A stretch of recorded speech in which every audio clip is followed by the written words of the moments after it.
Ukifikia umri wa miaka 30 mpaka 40, la kwanza uwe umepata familia. La pili, uwe umepata kazi ya kudumu. La tatu, uwe umepata makazi ya kukaa,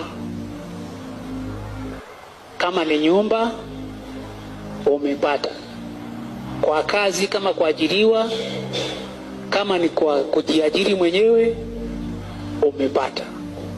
Halafu familia uwe nayo wakati huo, maana umekuwa mtu mzima sasa.